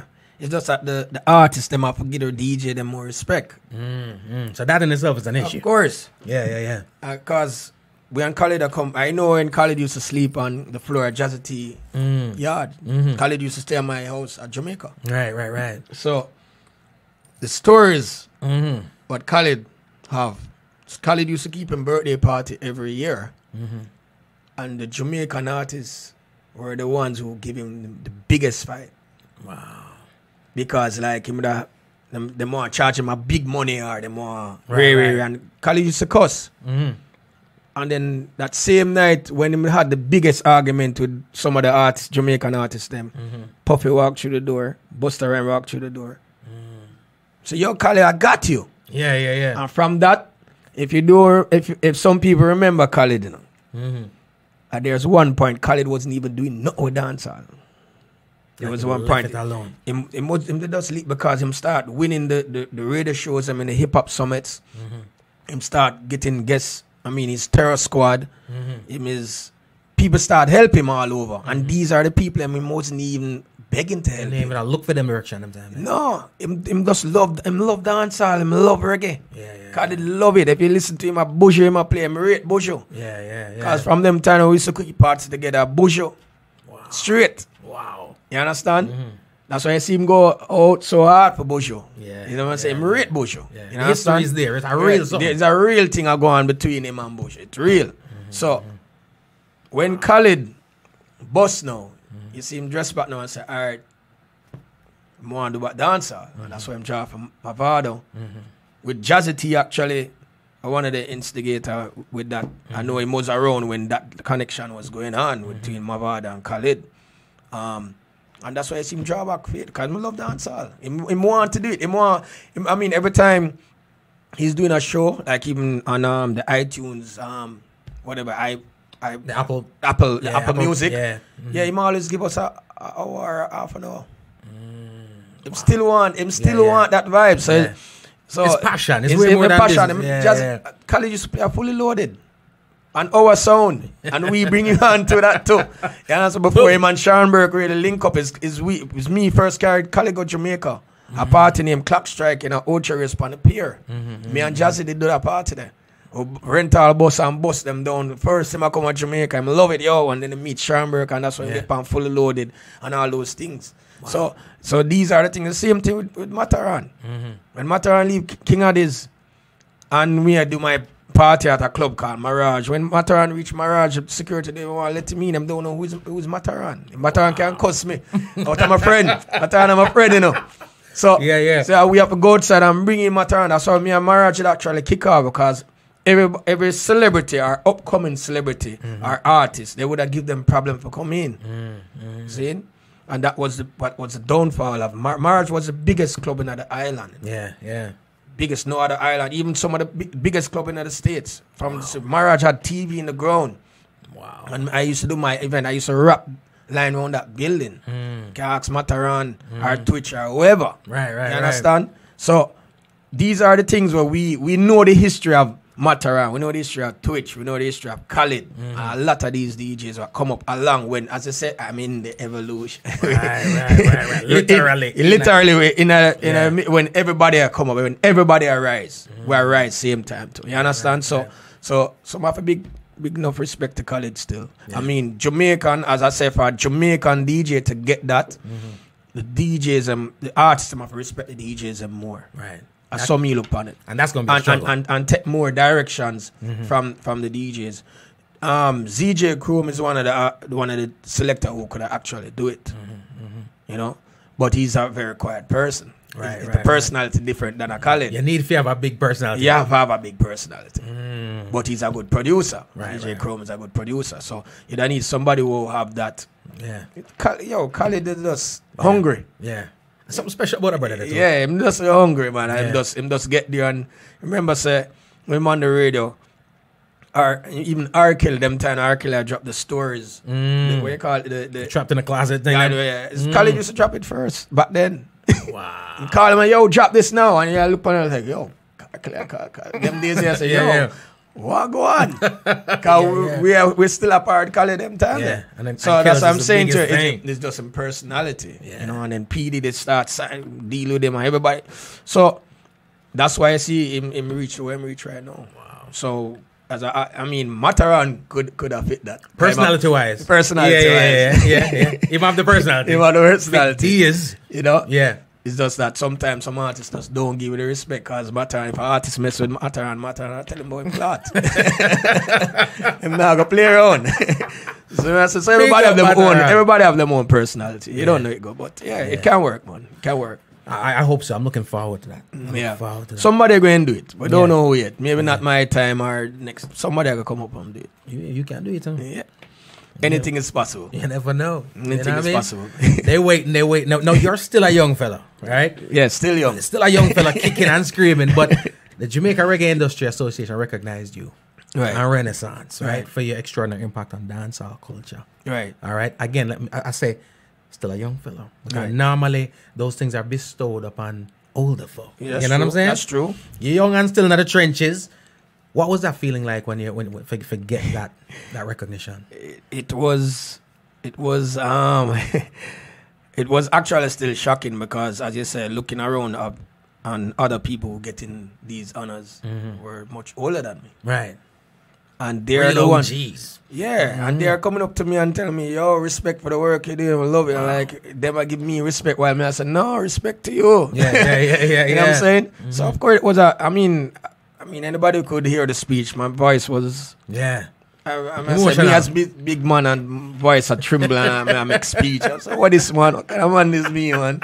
You know what I'm saying? So, yeah, it was a crazy feeling still because, I mean, some people might not look at it as a big thing because it's not the Grammys. I look at it as a Grammys, same way. Because it's still getting acknowledged for something. Yeah. That you what culture? See that? You know what I'm saying? So impact on and I keep going back to the culture. Some people, you say the culture is bigger than everything else. Right. You have some people who are effectively impacting the dancehall. Right. Some people effectively impacting radio, effectively impacting reggae. You know what I'm saying? Whatever. Right. But it's when it comes to the culture, you got to be doing something right to impact everything and everybody. So it's a big deal. It's a huge big deal. Of course, huge. Trust me, brother. So congratulations on that. Respect. 25 years officially. That's a whole damn lot. No, it's not 25. No, I'm talking about... all right, 24 and a half. All right? Oh, what you talking about? Years just you doing this. Okay, but Renaissance is 30. Cool number. That take out 5 years ago. 1989 Renaissance started. Big man thing. So this is our... At 30 for real. Our 30 year. No, I said 30. Our 30 year. That we're just chilling and just enjoying it. At 30 years? Yeah, Renaissance 30. That's our hashtag it. Renaissance 30. Wow. And we're just watching everybody do them thing. Love it. Love how the young youths are going. And we're still doing our thing. We're not making any big deal over it or anything. We're just doing our thing. And I mean, we're still touring. We're still doing, getting gigs all over the world. Right. And 30 years enough. Enough years. To do anything, Enough years, man. Enough people get married for 30 years. And at 30 Hollywood marriages, that, Yeah, and me at just 25. See there? So you say, from before you were a thought, you were doing it. Yeah, from before born. Wow. So, ladies, I'm just 25. I had a girl that DJ and I'm telling you something. When I post the thing, I said, boy, yo, Delano's going to meet the bill. I get about 4 people. But hey, which part of the day? So, I tell him, for cash up, I still want the cash up come through. Yeah. Share some of that money then. Then we give them the address. 30 years. That's okay. Because I always feel like a lot of times when people are doing great things, you're in the trenches. You're in real time, so it's hard to soak it in. Have you soaked it at 30 years? It come by fast, man. Because we still never. We'd all have to check back the years. Like, when we start again? I can't really reach 30 years. Damn. Oh, and it's 30 years of doing it at all, even when you start. Because you have people who are tenured for 30 years, but they've been good for 2.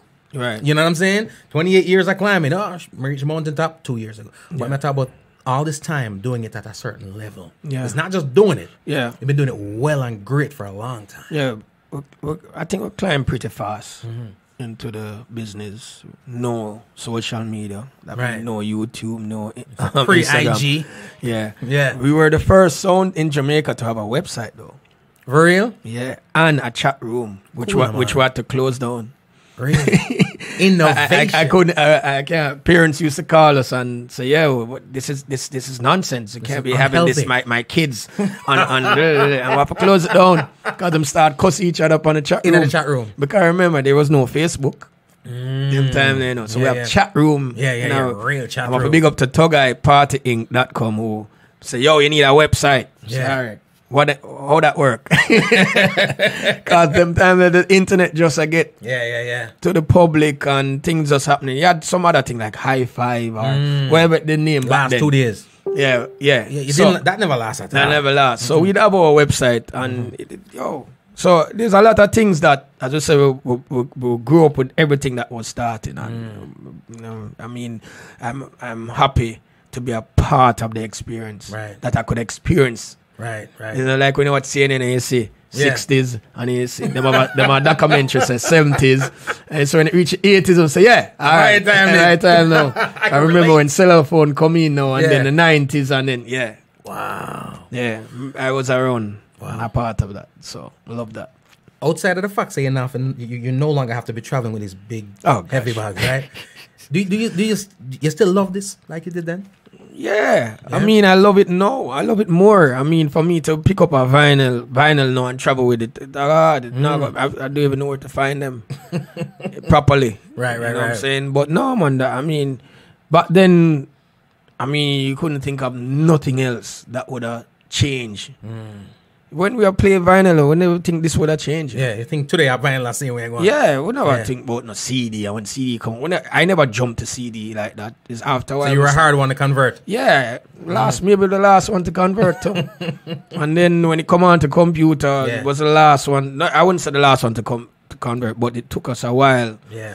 And go something on it, trial and fail and blah blah until we start going to the computer. But I mean, the computer have its ups and downs. I mean, it can crash, whatever, but it's saving our record camera. It's saving my like only pecan used up on my finger. You see, you're good now. Good now. My finger them come back to normal.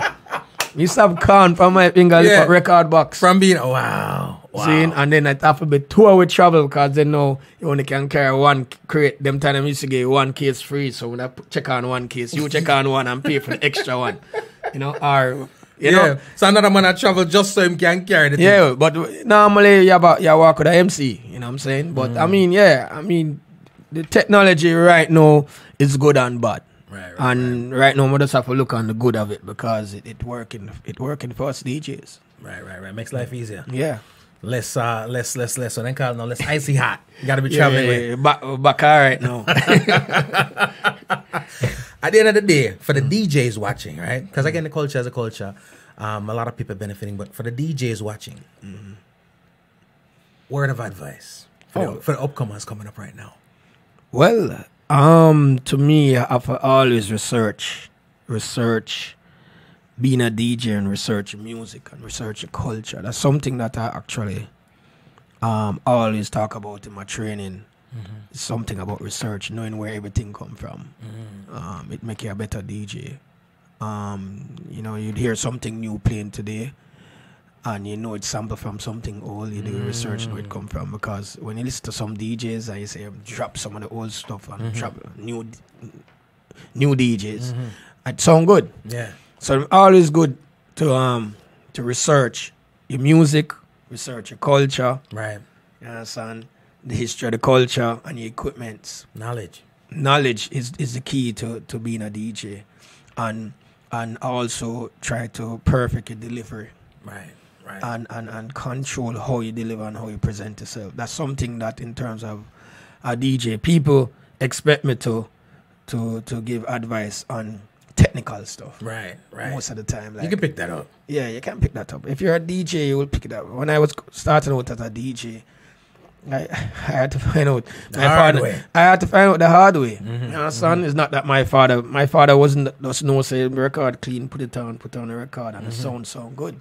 While me no say, yo, me want to mix that. I want to sync these two records together, and I had to find out how to do that. Yeah. Trial and error. So once you're a DJ, you're going to pick up on all the other things. You have YouTube, you have Google. Yeah. I call YouTube the academy. You know? Cool, man. YouTube University. YouTube Imagine if you had YouTube back then. Oh gosh, man. Problems. Well, maybe I would literally maybe problems. Yeah, we were problems. Maybe we wouldn't have this discussion. No.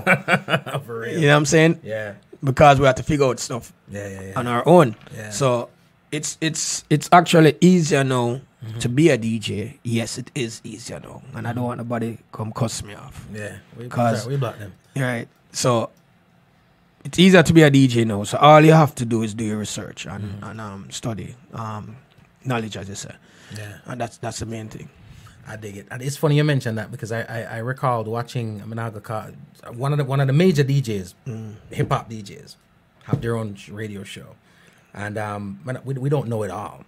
But they say that them love music, and that's when I realized that they didn't love music, they love hip hop. Or you might love this or that, you know, music.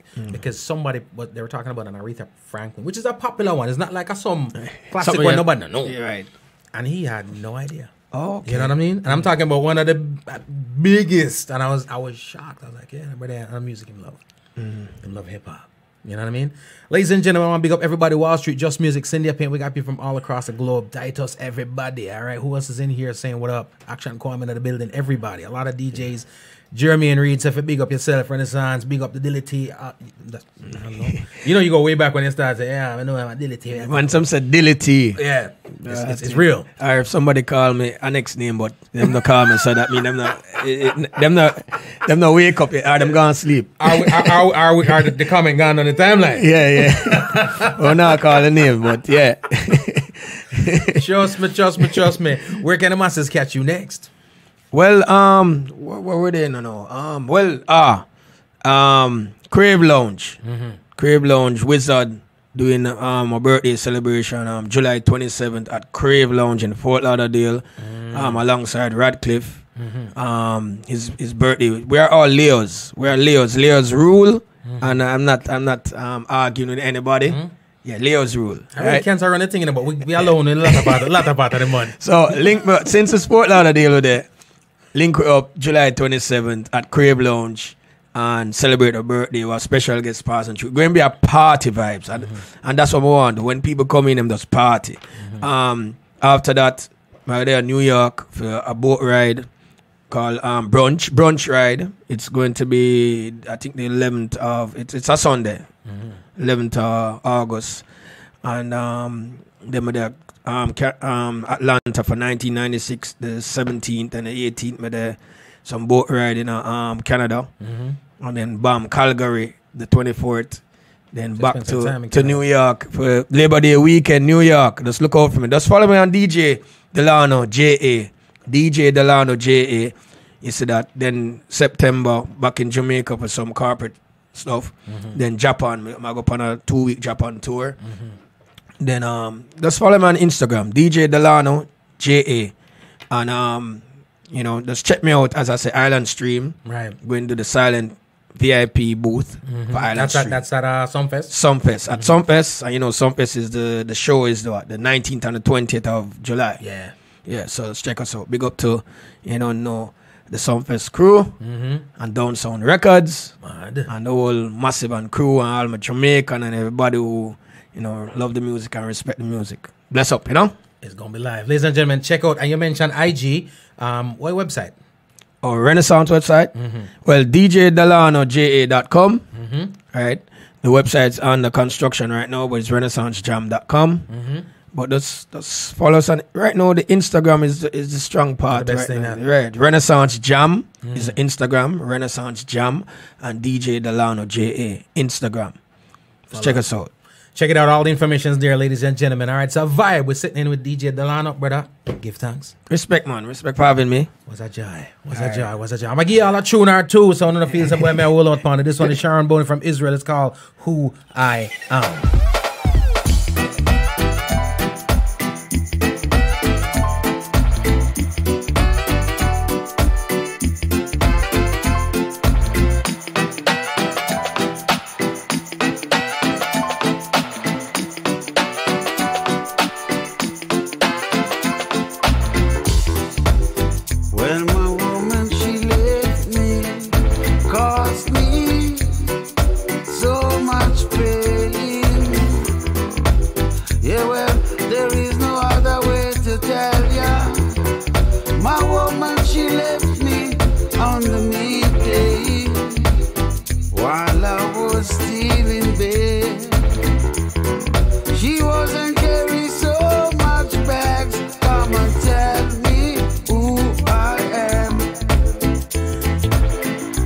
Mark, go on, bless up, bless up, bless up.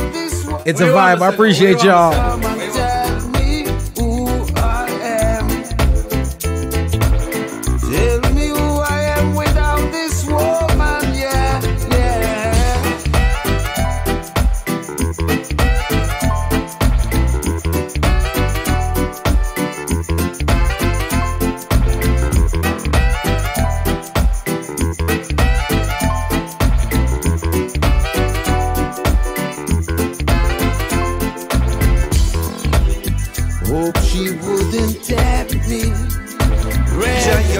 Black Culture Entertainment, in association with Brooklyn Air Entertainment and A2 Entertainment, presents a night called South Florida's King and Queens Edition, featuring performances from King Banton, Empress Unique, Culture Kali, Marcia J. Ball, all backed by the popular band. Friday, August 16th, showtime's 11 p.m. Music by DJ TC Flex, hosted by John T of 1170 WAVS Radio. Admissions only $20, pre-sold's only $15. Right inside a Crave Lounge, 4519 North Pine Island Road in Sunrise, Florida. For more information, call 954-522-0988. Again, that number is 954-522-0988. You don't want to miss it.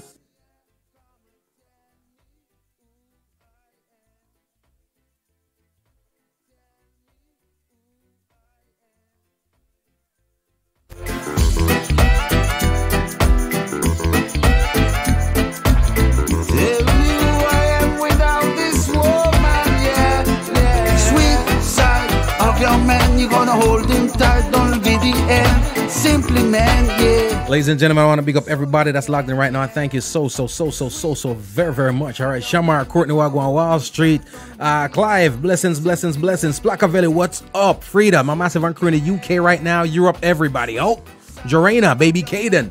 All right, Matthew, everybody, Krista, Joey.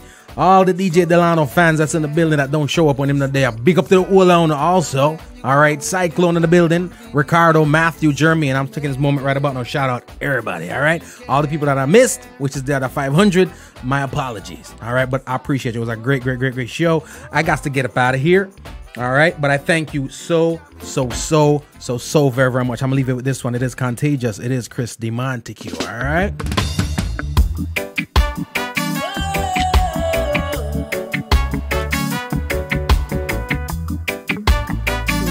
Courtney, bless up. Darcel, bless up. Alwyn, Candace, Sasha, Chris, J. Will,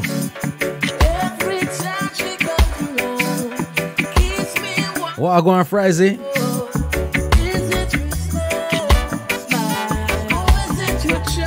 All my Ultras massive that's logged in right now. Appreciate you all. Miami's in the building. Palm Beach, Fort Lauderdale's locked in. Sunrise, Florida's locked in. Rachel out there in California, I appreciate it. Hawaii, the time difference is vast, so I appreciate y'all taking the time out to chill with us. Yes, man.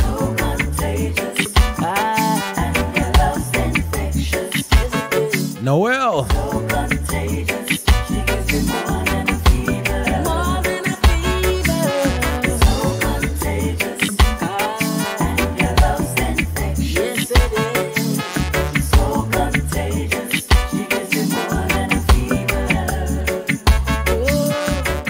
All right, there it is, ladies and gentlemen. Thank you so much. I appreciate y'all. Remember, if you're yet to subscribe to the podcast, that is Homegrown with G. Cole. It's available on iTunes, Spotify, TuneIn, Stitcher, Google Play, iHeartRadio, wherever it is you listen to your podcast. We're there. Again, go over to the YouTube channel also. All right, remember to check out Just Music TV. So it's Just Music, JUSMUZIC.com/JMTV. And this one is going to be up there too, all right? So you can revisit all the convo, all the info, every time, every now and then when Delano come in the tone, we kidnap him, we're bringing our studio, because there's always things to talk about, all right? But I got to go, all right? Keep it moving, keep it grooving. It is Homegrown. Nakikinika sa música, Homegrown with G. Cole. Estás escuchando Homegrown con G. Cole. 您现在正在收听的是 Homegrown with G. Cole. You're listening to Homegrown with G. Cole.